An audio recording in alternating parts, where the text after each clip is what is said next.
inson dunyoga kelishligida ixtiyori yo'q edi. Inson dunyoga keldi, undan hech kim so'rab o'tirmadi. Lekin dunyoda qanday yashashlikda ixtiyori bor.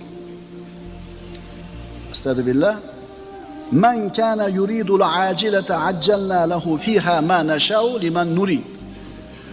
Kim deydi Alloh taolo, naq dunyoni ko'zlovchi bo'lsa, shu dunyodiylar desa, biz shu dunyoda ulardan o'zimiz istagan kimsalar uchun o'zimiz xohlagan narsani naqd qilib beramiz.